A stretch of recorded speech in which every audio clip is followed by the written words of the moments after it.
morning everybody and welcome back to another episode of the Lego Legend of Zelda Custom Set Showcase Wave 8 based off of Tears of the Kingdom, where today we are taking a look at our fourth already out of 18 new custom Lego sets that I've made based off the new game. This is Z0077 with 418 pieces. This is the Ultra Hand Creation Toolbox and features all of the ZONAI devices, as well as the ability to rearrange them and customize them sort of however you'd like, as if you were building with the rune in the game. So as you can see on the box art, it's advertising heavily that you can build your own contraption, and you've got a Link here with a sort of Ultra Hand burst and all these devices coming out of his inventory. Maybe this one would be more appropriately named Auto Build or something like that, but we haven't quite achieved that level yet in our sort of playthrough of the game through these sets. So this is Z0077, this is the Ultra Hand Creation Toolbox for ages 8 and up with 418 pieces, retailing for £34.99 Great British pounds, and with one minifigure, that being Link in the ZONAI set. I've got a quick description here which it reads: use the power of Ultra Hand and your creativity to create an unimaginable combination of ZONAI devices in the newest Lego Legend of Zelda Tears of the Kingdom playset. Including over 30 builds recreating Link's tools from across the game, you can build whatever you imagine to help Link's Lego adventure. Simple description for a simple set, but really this one pairs well with pretty much every set in the wave, because whatever you build out of these ZONAI devices you can use amongst the other play sets which create more so locations. This sort of deals with all the vehicles in one. And if we open up our box art, which features some lovely Raru's Blessing art, we will see 3 numbered bags, 2 unnumbered bags, as well as 3 separate instruction manuals. This set definitely follows the build together with friends motto, considering there are so many different small builds. Opening up our first instruction manual, we will find this builds bag 1, gives us our ZONAI Link minifigure, as well as builds a variety of ZONAI devices, which I will show you all up close later on. The second instruction manual, it's just more ZONAI devices in bag 2. And then opening up book number 3, we'll see that bag 3 builds even more devices, and here is when we would open our unnumbered bags, which technically can be opened with leather, and one of them provides us a load of different teal parts to create sort of sticky glue attachments, and the other one gives us a variety of Hudson Construction Hyrule Restoration materials, as well as a metal grate. Various different things in which to build off ZONAI devices, and you'll see those in use later today. But before we get to the fun combinations, we are going to specifically take a look at the ZONAI devices. So just these guys here, and as I mentioned, everyone's here. We're going to go through them one by one and show you all that they can do. So starting off first, we're going to show the sled. The sled here has 2 studs in the middle as well as a bit of a slope. Trying to recreate these shapes as best I can. It's a little chubby, but that's okay. You've got the white bits at the back, so this could seat a minifigure, and also has some attachment points for a variety of devices, such as maybe fans or steering sticks that need to go inside here. Again, I'll show you all those later on. From the underside, you can see there's some more studs, so if we need to attach it to something else, I've realised that the sled is often used maybe as a hot air balloon or is stuck to a cart to go on wheels. Either way, you can attach lots of different devices to the bottom because we've got some studs on the underside. Next up is the stakes, one of the more interesting ones as far as utility goes. You can see here it is made with a 2/3 square brick in sand green, and then some teal pieces to represent the more gooey colour into different shapes. Now the fun thing about this build is it can be turned into different lengths, not only just by removing, say, the cone piece at the end, but also by inverting the build, as you can actually see on the far left here, and just turning everything upside down and removing the cone. You can get a 2/3 length with either a positive or a negative stud attachment, meaning this is really versatile for attaching different pieces together using the stake. Again, you'll see more later. Here's the cart. Again, very simple and very ugly. The reason this one lacks pretty much any printing is because, well, it's going to be hidden in most builds you use it for. There's very rarely a cart that's left on show, so it's nice and simple, designed really to go underneath wings or on other builds. In the set, you get 4 rocket builds as a slightly more common ZONAI device, or one that you'd use more than one of in most builds. You get 4 here, made up of 3 bricks. It has a printing of the broom or tassel logo, whatever you want, on a round cylinder brick. It has the rocket piece recolored into sand green, and then the pyramid piece here in dark orange to represent the top pieces. Now you're going to notice that a lot of details such as the white fins here are oversimplified. That's just the nature of the scale we're working at. We're not building UCS rockets, we're building playset scale stuff. So it's about getting the rough shape and the most important details, not absolutely everything. So that's what you're going to see across these devices. Here though you can see one nice and up close. You can see definitely a little bit more streamlined but still recognizable, at least as far as I'm concerned. Next up we have the homing cart, my favorite personal build here. I think it's turned out the best. You can see we're representing the little guy really nicely. On the underside you've got the new 1x3 rounded brick here in, or plate I should say, in dark orange to represent the treads, and then on the top you've got a pentagonal tile with the broom print again, and this can obviously be removed or attached stuff to the top of the homing carts like various different weapons. The eyes here represented really cleverly. I'm a really big fan of how this build turned out. Next up we have the spring, another slightly oversimplified one. Please ignore the simplicity of my stickers. Obviously a proper graphic designer could do a lot better, but my job is just to show you what it might be like. So here again, relatively simple build built of telescope legs with a core on the center, two prints on the top, identical obviously to create the sort of jump pad thing, and unfortunately no springing feature here, although maybe that would be something that LEGO would want to introduce if they did this model. Yes, I'm aware that other spring pieces do exist, they're just too big for what I have in mind for this. Taking a look at the inside, you can see that the core of the actual spring is built up using a variety of 1x1 and 2x2 plates and tiles in order to create a coiled texture. You only get one spring in the set, and just like that you only get one construct head, which is built here using an upside down technique, printing on the cone brick, very similar to some of the other constructs but not the same that we've had across the waves. Beyond that, a simple build, only one of them in this set. Another one here we have the mirror. This one here is not using a sort of yellowy golden colour for the off position, but instead I chose to do it as if the mirror is on and actually actively reflecting light. Definitely been slightly oversimplified and I had to change the connection around the back, but another ZONAI device in our arsenal. Another one here, we get just one hoverstone in this set, with actually it's built entirely upside down, with this being the new 2x4 anti-studded tile with a print, actually not the same, two stickers on this one, and then around the underside you have a rounded bottom with a 2x2 tile, which of course could be removed, and that's important so that you could attach stuff such as transparent sticks to make it look like the hoverstone was indeed floating. Next up we have the stabilizer, again only one in this set, with the face on a 2x3 cone. Would look a lot better, trust me. Studio and Parts Standard did not want to cooperate today. With the broom logo down the bottom, and then a dish piece representing this sort of rounded bottom. You'll notice a bar element sticking out the bottom. That's deliberate because otherwise this thing would just not stand up. Next up we have a hydrant. You get two in this set, not really sure why, but I felt like you needed more than one. Here of course is represented using a variety of different pieces. You'll notice that despite the image making it look like the bottom is entirely sand green, in order to add a little bit more variety and to highlight the dark orange accents that we actually see across the hydrant, I chose to turn that bottom piece into dark orange to sort of multiply that and bring it to the forefront. And the same with the caps, it is completely dark orange instead of just the rims, and that is just a limitation of the LEGO pieces. You do also get some blue flame elements to create like a water spout coming out of the end. Next up, the portable pot, probably my least favourite in the entire sort of custom set here. You've got a upside down dish in a round brick. Whoa, really simple, but the portable pot isn't really used in many different builds. Next up we have the time bomb. You get three of them in this set, again less so attached to various builds and more so just to have access to. Here you can see it's using a BB-8 piece in gold. Yeah, you can throw them around, throw them, enemies have them included in sets and pretend like they explode.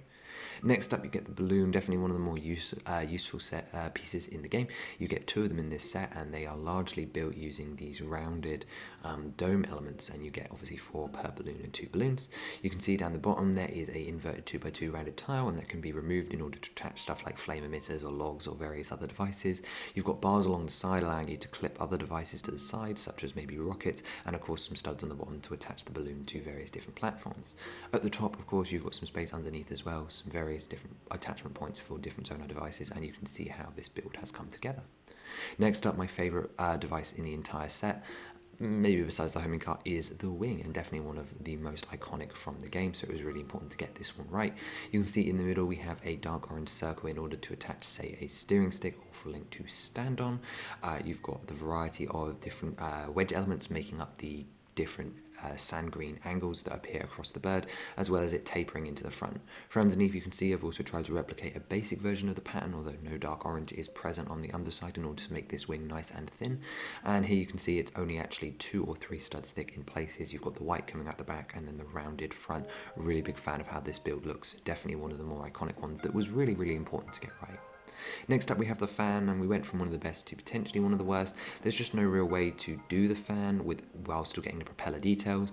Now while you could argue that I should have just put 2 dish pieces or a dish and a tile back to back and then put printing of the actual fan on there, I thought it was more important for visual storytelling and for kids play in order to actually have the fan blades here and be able to turn. So instead I chose to insert fan blades into a dish element so that you could actually spin them, which I think is really, really important for a play set. And here you can see a close-up, it's just 3 pieces, and on the underside you can indeed put them upside down. Again, a very important part for various different ZONAI builds. Next up we have the small wheel. Unsurprisingly you get 4 of them in this set so that you could make an entire small wheel car. You'll see we'll get 4 big wheels in just a minute. Again, another very oversimplified one. I'm sure that a talented designer could indeed get printing onto the curved element, however I've never seen it done before, so I chose not to do it. Actually, tell a lie. I'm pretty sure the DB5 from the James Bond Aston Martin car Speed Champions thing has printing on that piece, but that is neither here nor there. My point being is it's an oversimplified version of a small wheel, as would have been seen in the Talus set, which is now a Wave 6 set. Here it is up close, and you can see it's using a boat stud underneath in order to smooth it out because there's no actual wheel in this model. Around the back you can see how it attaches. There's no attachment in the middle piece there, but the back of the Erling brake is indeed where you attach your plates in order to put this into a main build. Next up we have the battery, again nice and simple, but what else is it? For basically a cylinder using once again teal to represent the ZONAI energy and sticky hand goo, and then sand green to represent the actual ZONAI sort of material metal. You get 4 of them in this set, and then 1 big battery is also included with, again, the similar sail build, except for using a cone to recreate a little bit more of that conical shape. I think that the 1x1 cone is just a little too sharp to use for the normal batteries. You get 2 steering sticks in this set. Ideally you'd be able to create 2 devices at any one time. Again, the colour scheme here is a little off, mostly due to beetle buildability. You've got the claw piece and the bar attachment piece in grey, a handlebar piece in dark tan, and then a inverted minifigure attachment piece here at the bottom in order to attach to various different ZONAI goo. You would have to attach it to ZONAI goo for this to stand upright. And unsurprisingly, this has quite a lot of posability, backwards, forwards, a little bit of rotation, and then the handlebars can also flip up and down. Next up we have the light, again another small device, meaning it's a small build, 2 sand green studs, and then this gemstone piece from the dots line on the front. You get 4 big wheels as mentioned, and I've chosen black because I've never seen the tyre recoloured into something other than black, white or grey. So here it is with a 2x2 print in the middle with the arrow element on the centre. That just clips in. These are the Speed Champions wheels that allow a tile or other thing attachment, and then around the back you can see that there is a pin attachment to allow it for free rotation through a Technic brick. Next up we have a last selection of builds, which is the emitters. We get 2 of each in this set so that you can create symmetrical builds. I thought that was important, and we're going to go through them now. First up we have the cannon using a modified brick with a tile on one end and then a cone element leading to a blue stud representing the cannonball. Unfortunately no stud shooters in this set. I didn't think they looked particularly good for this, and there's a line between play and anything resembling accuracy. Not that this is accurate. I did, for your information, I did try to create a design for the dragon head that could be used across every single emitter, obviously apart from the beam emitter, and here's what it would look like. Just imagine that it was done professionally and adjusted for scale, and then yep, I would recommend that this brick be printed in an official set. I just lack the talent to do it properly, so here you go. And here is the flame emitter. Really needs that print to look anywhere near decent. You do get 2 fire pieces in this set to attach to the end and make fire come out of the flame emitter. Fairly obvious feature there. Next up we have the frost emitter, who's using this tooth element to represent the Nader inspired back hair. And then the shock emitter with the unicorn horn coming out the front, slightly different build using an Erling again instead of a Travis, not Travis, just a modified brick. And then lastly the beam emitter using a tooth piece on the top to represent the horn. This is definitely a more tricky one to do, so limitations were taken into account and sacrifices were made. Okay, we're going to take a quick break to look at the minifigure before we move on to the actual combination builds. The Link ZONAI set, is here, and the main standout feature is of course the bringing back of the old mold through Achu's helmet. Now in an ideal world this piece would have been brought back for an adventurer's reboot theme or an adventurer's like tribute set, so this would already be on the market. However, no, for the benefit of the doubt I'm counting it as a new mold in order because it is being brought back. However, it is indeed perfect for this head mold, and you can see the other details continue to his dual molded arms, where once again I'm choosing to not include his ZONAI arm, and it's just a symmetrical outfit, so exactly what a ZONAI warrior would have worn. So in a way you could say this is not Link at all. It has the same face print that we've been using pretty much forever, as well as some details across the torso and then the legs, featuring the sort of waistcape skirt piece. And now with that done, of course there's no secret stone in this set. I promise we will see the others soon. I know we've only had one, but there's a lot more sets to go through, still another 14. But we're now going to move into the combination build, so really I'm just going to narrate what these are. This one's not based off anything particular other than it is a sled with a wooden pole and a mirror, maybe for reach or a stationary build, or maybe to blind your enemies as you cruise across the desert. Next up we have a various version of a car that features a light on the front, a steering stick, 4 small wheels and a big battery on the back. This is using those long wooden planks that you'd find alongside Addison signs. Next up we have used for the stabilizer. Using some ZONAI connections we've put a wooden platform which of course would fold down, and then you could flick it upright in order to send Link flying or a Korok. It's a catapult basically. Next up we have one for the homing car. I told you could remove the pentagonal tile from the front and attach in this case a cannon. This one is inspired by the automatic ally or automated ally build from a schema stone or Yiga schematic. Next up we have this build, which is again using the homing cart as a base, but then has a wheel to spin a beam emitter on the top, creating a laser beam circle of death. Next up we have the spring launch pad build, again inspired by schematic or scheme stone. It is a spring attached to a stake, showing the versatility of the stake connected with all the different ZONAI goo elements at an angle on a wooden plate for stability. Really cool build, I like this one a lot. Next up we have a form of elevation featuring a balloon with 4 rockets. I'm not sure why the balloon has the rockets, given that it has no flame emitter, on the metal grill element, very similar to some of the builds you would have seen in early trailers, or they encourage you to make on various sky islands. Next up we have a construct head with a cannon on the top. Yep, this is just another combat one. Fairly self-explanatory. And then we have sort of a more custom build, although sort of inspired by the shock trap and the fishing trawler, where you've got a piece of wood with a stake in the ground with a hydrant on top, pouring water on a shock emitter, getting everything in a variety or a close area wet and spreading out the shock emitter's effect, all just put on a wooden board for simplicity. Next up we just have the classic air balloon with a flame emitter. Obviously we really need that printing glued into the balloon, so the balloon can rise up in the air. Similarly, another one inspired by a schematic is this one here. This is the portable kitchen, one of the dumbest ones in the game, where you have a portable pot underneath all of the wooden builds so that you don't get interrupted by the rain, although it was under my impression that the rain didn't affect portable pots anyway. Let me know down below. Next up we have the good old classic, the plane. This is actually used in one of the main quests, but also is just the fan plane, but with 4 fans instead of 3. Either way, you've got 2 batteries on the front, you've got a steering stick in the middle, and then 4 fans, which from the back looks really impressive. And actually, you've got a cart underneath. Again, that cart really only ever used in various different builds. Here we have a sled with a lamp on the front, not centered annoyingly, with a steering stick and then a fan in the back. Pretty much standard desert traversal. And here's just one with a fan if you don't have a steering stick and don't have the ability to control it. Next up we have a cart with a steering stick and 2 rockets on the side, one of the more chaotic ways of transporting across the land of Hyrule, but looks really funny to me. And then here we have a difficult one to get a grips around, but it is a hoverstone floating with a wheel underneath and then a beam emitter. This one was shown off in a trailer, I believe, so that's why it's been recreated here. Next up we have a slight modification of the trailer car back from, I think it was 2021, or was it 2022? I forget the date. Either way, a steering stick, big battery, 2 lights, a construction made up of various different wooden panels with 2 big wheels at the back, and then 2 front wheels weirdly extended at the front. The build that appeared in the Talus set is the more accurate one that is actually recreated properly. However, due to various limitations here, with the parts included in this set, this is the best you can do, but it's still nice that you can create a version of the trailer car. Here's another version of automatic ally with the homing cart on the bottom, the construct head allowing the flame emitter to turn. I suppose it's worth pointing out that the construct head can actually turn. It has a nice pivot angle around that a stamp piece, allowing you to actually angle it and pose it as if it's actually attacking various things.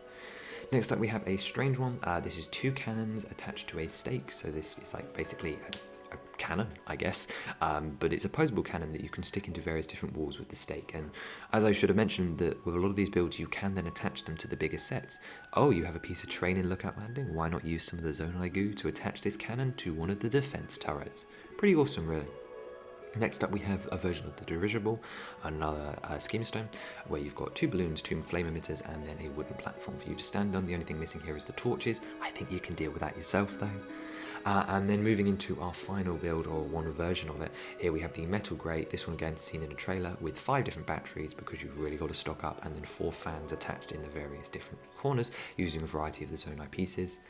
Here it is from underneath. I like this one, it's cool, and once again I tried to include every one of the major builds from the trailer. This was one of them. And then the last variation is one that's commonly seen on a couple of the crystal-based sky islands, where you've got rockets to launch yourself up into the air and then rely on fan power. Pretty cool, really. And that was everything to take a look at, all of the combination builds I came up with. Obviously I know I didn't even tackle like half the scheme of stone, there's way more you can do, not to mention all the creativity that people did in the actual game. I don't know if the Gundam mechs and stuff like that would actually be possible, but that's not the point of this set really, it's to allow kid creativity and simple things. So lots of different options for you as a builder, and I think that's really, really cool. And I talked about it earlier, but this is definitely, in my opinion at least, the most important custom set based off Tears of the Kingdom LEGO could ever do, if they do choose to tackle the game. I think that ZONAI Vices are the core identity and make up a lot of the time you spend with the game, and also the interactive nearly ever set. Playsets are cool and all, but this is definitely an important one, and I hope that I've illustrated its importance really well across this set. Actually, that's going to do it for today though, so just showing you all the sets we've done so far together. If any of these interest you, of course, go check out the videos. We have Great Sky Island, Lookout Landing, Secret Cave Discovery, and Ultraman Creation Toolbox, making us 4 out of our 18 sets of the way through this set. And as for next week, we're going to be making our way towards our first dungeon. Not quite there yet, of course, with Z0069, Storm. I think it's fairly clear what this is inspired by. Don't worry, this isn't the only set based off this specific questline. There's more. Oh, trust me, there's more, but this one's really, really exciting. Once again, no stone in this set, but I'm super excited to share it with you. It's another really great one, and I will see you very, very soon. I will something a little different next week. Have a wonderful rest of your day. Bye-bye.